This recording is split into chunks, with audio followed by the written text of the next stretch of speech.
This is Covering the Spread, part of the FanDuel Podcast Network.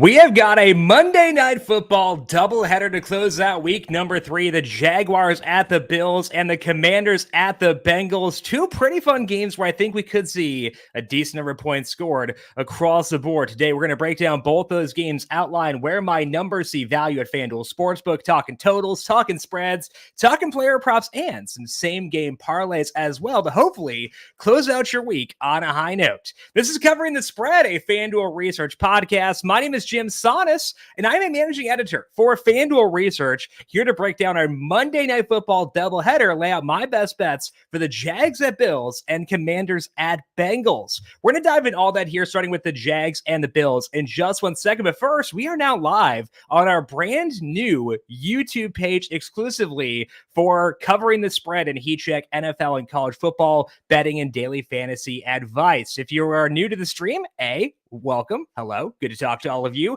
We're going to be live 6 times per week. CTS on Monday through Friday, the Heat Check on Thursdays, talking daily fantasy on Thursdays, betting Monday through Friday. It'll just be the FanDuel Research podcast content, meaning actionable NFL betting and daily fantasy advice delivered right to you for free Monday through Friday.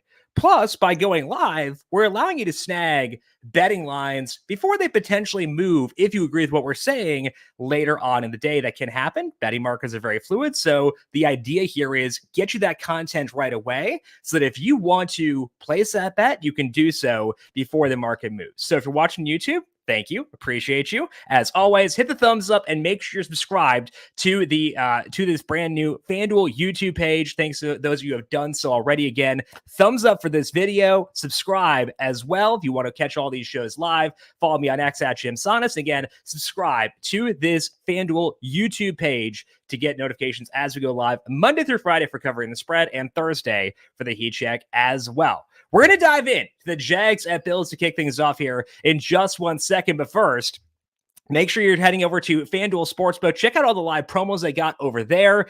Some promos switching over right now over at FanDuel Sportsbook. So if you want a full list of the promos, go to FanDuel.com/sportsbook and check out all of those. Must be 21 plus and present in select states, or 18 plus and present in DC. Offer ends 9/22/24. After you get check out all those terms and conditions.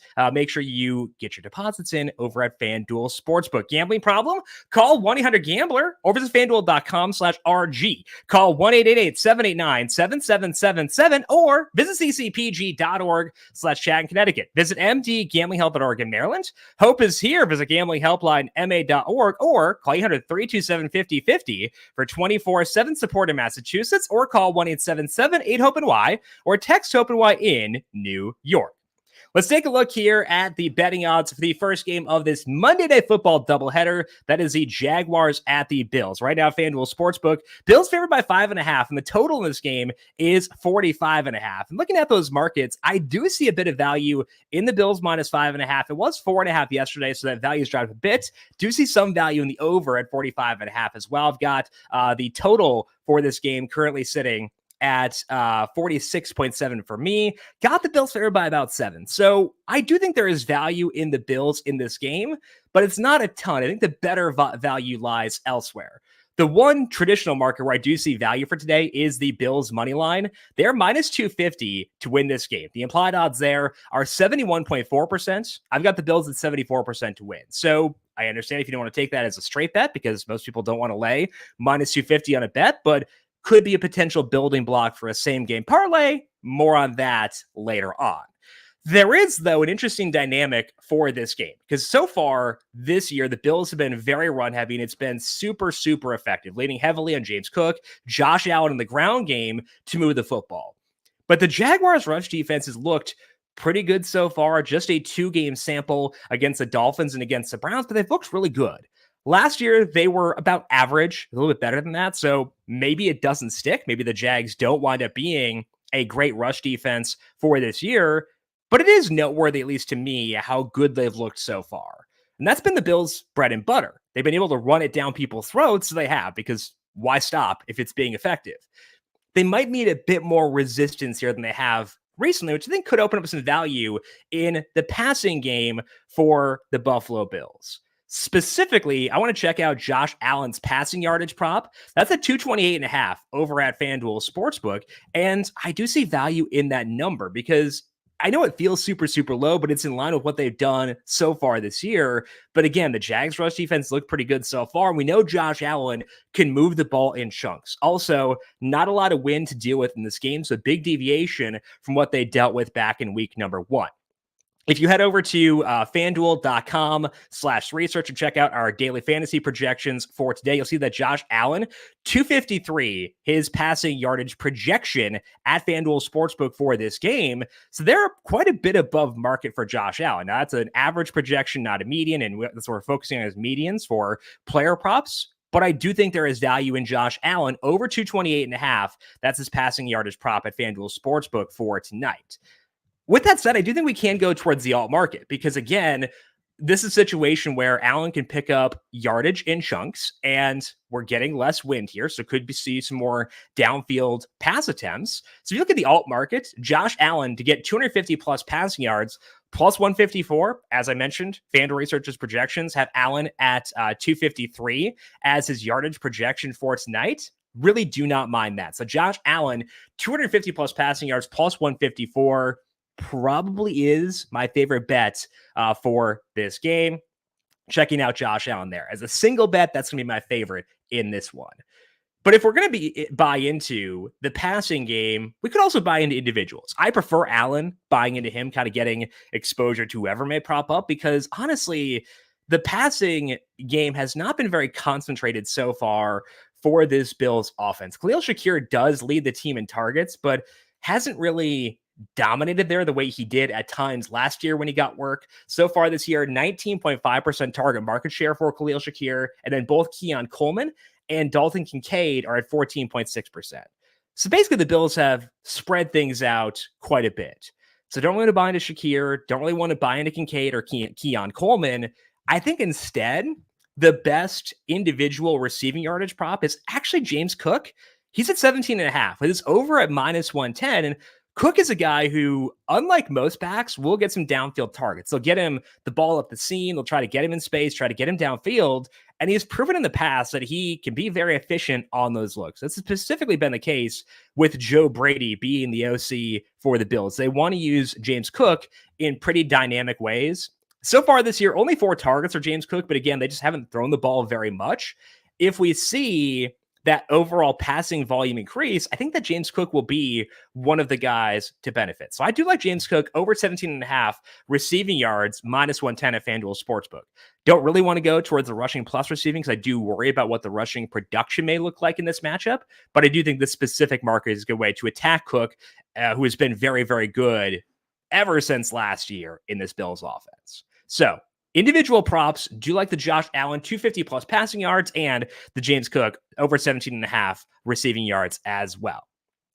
If I were to churn out a same-game parlay for this game, it's going to revolve around those markets we've already discussed. Let's toss in the James Cook receiving yardage prop over 17.5, minus 110. I think that's a good starting point. We'll go back to Josh Allen. I don't think we need to go with the alt market here specifically. I think that's better as an individual bet. If we're going with with a same game parlay, I prefer to go with the baseline prop, 228.5. Again, pretty good value for Allen there based on FanDuel Research's projections. And it does correlate well with the James Cook receiving yardage number, because again, if Cook gets receiving yardage, Josh Allen gets passing yardage as well.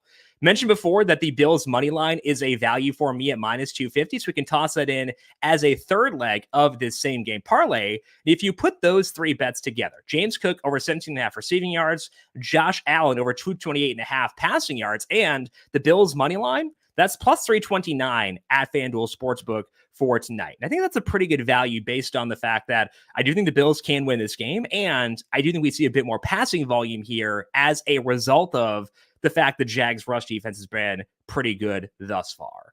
So if I'm placing a same game parlay for the Bills versus the Jaguars, give me James Cook over 17.5 receiving yards, Josh Allen over 228.5 passing yards, and the Bills money line minus 250 over at FanDuel Sportsbook. this is not an anti-Jags thing, because I talked on Monday or Tuesday of last week about how my numbers do like the Jags and eventually I do want to buy into them. I just don't think this is time to do so because the Bills also a bit undervalued by my numbers. So that's where we're seeing value for tonight as the Jags take on the Bills. Second game of the night is the Washington Commanders at the Cincinnati Bengals. And I'm pretty pumped about this game. Think it could be a lot of fun because both defenses kind of stink. Now, that made me want to bet the over in this game.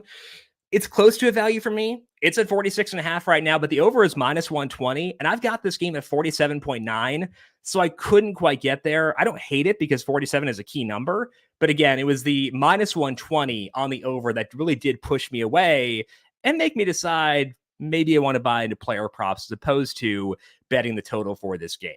As far as the spread goes, Commanders are 7.5-point dogs in this one. I've got the Bengals favored by 8.6, so spread's pretty efficient as well. No value in the money line for me. So I'm not going to touch the traditional markets for the Commanders at Bengals and instead want to shift my focus toward the player prop market.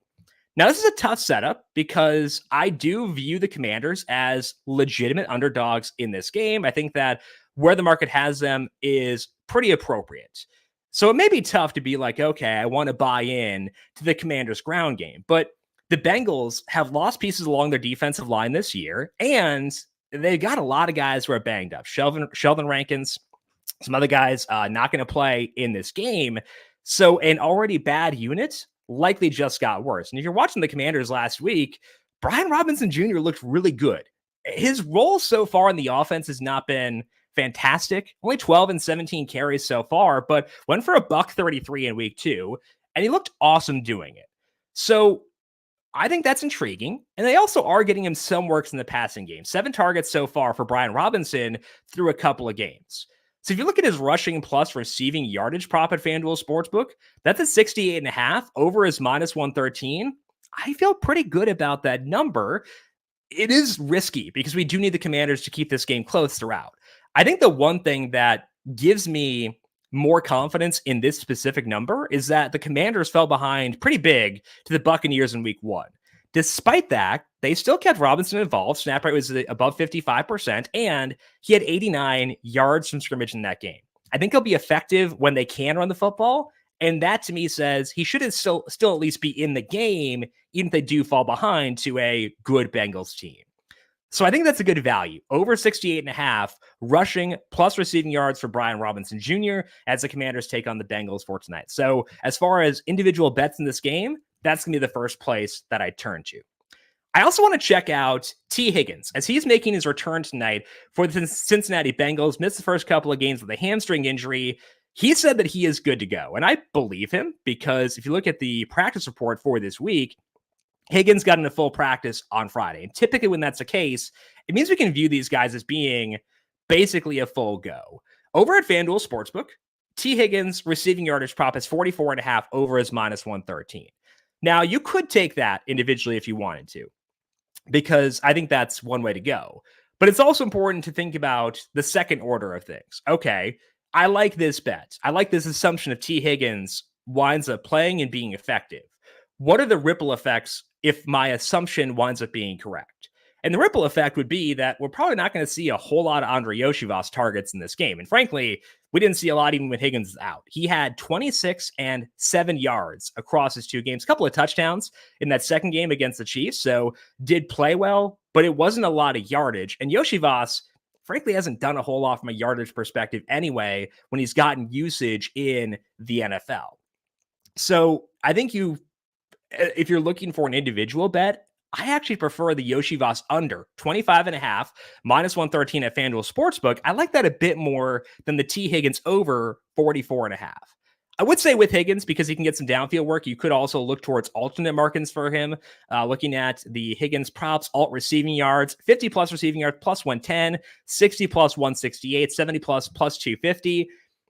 I do like going at all props on players pretty often because if they can get downfield work, that means they can get there in a hurry and they might be undervalued from a median perspective. I think with Higgins specifically for this game, the alternate market is pretty properly priced. So I prefer to go with the baseline market of 44.5. But again, straight up would prefer the Yoshi Voss prop at 25.5. Now, when we're doing same game parlays at FanDuel Sportsbook, we do want to make sure our bets are correlated. And that actually plays in very well to this specific one where we talk about T. Higgins' role. My assumption is T. Higgins plays and T. Higgins plays well and is fully healthy. If that happens, we can go with the T. Higgins over 44.5 paired with the Yoshi Voss under 25.5 because those two bets do play well together because Higgins anti-correlated with Andre Yoshi Voss. So if one leg of the same game parlay hits, it does increase the odds the other leg hits. Now, FanDuel knows this because it's plus 209 to pair those two bets together. They are pricing in the fact there is a correlation between these two props. But if we kind of lean into the fact that we think that Higgins will be good to go in this game, I do think that presents some value here in the same game parlay of Higgins over 44.5 receiving yards and Andre Yoshi Voss under 25.5 receiving yards as well. So my top same game parlay for the Bengals and the Commanders plus 209 for that Higgins over and the Yoshi Voss under. Again, the other bet I liked in this game was the Brian Robinson rushing plus receiving yardage mark at 68.5. That is all that we have for this Monday Night Football preview, breaking down both the Jaguars at the Bills and the Commanders at the Bengals. Again, could look at the overs in both those games, could look at laying the points with both the favorites as well. Didn't see enough value personally, but did like the Bills money line enough to include it in that same game parlay for that game. As a reminder, again, this is our new home for the video version of the Covering the Spread and Heat Check podcast. So if you want our free NFL betting and daily fantasy advice Monday through Friday, make sure you hit subscribe on this YouTube channel. Also leave us a thumbs up to let us know you appreciate the content we are churning out over here. Back in tomorrow talking NFL power rankings and my first look at the week 4 spreads and totals over at FanDuel Sportsbook, laying out my favorite bets of the week. Again, Monday through Friday, all right here in the same place. Also, don't forget to check out the Covering the Spread podcast feed wherever you get your podcasts. If you got any questions for me, I am on X at JimSannes. You can find FanDuel Research on X at FanDuel Research. Want to thank you all for tuning in for today. Good luck to you with your bets across Monday Night Football. Enjoy the games. We'll talk to you once again tomorrow. Take our first look at NFL week number 4. This has been Covering the Spread, a FanDuel Research podcast.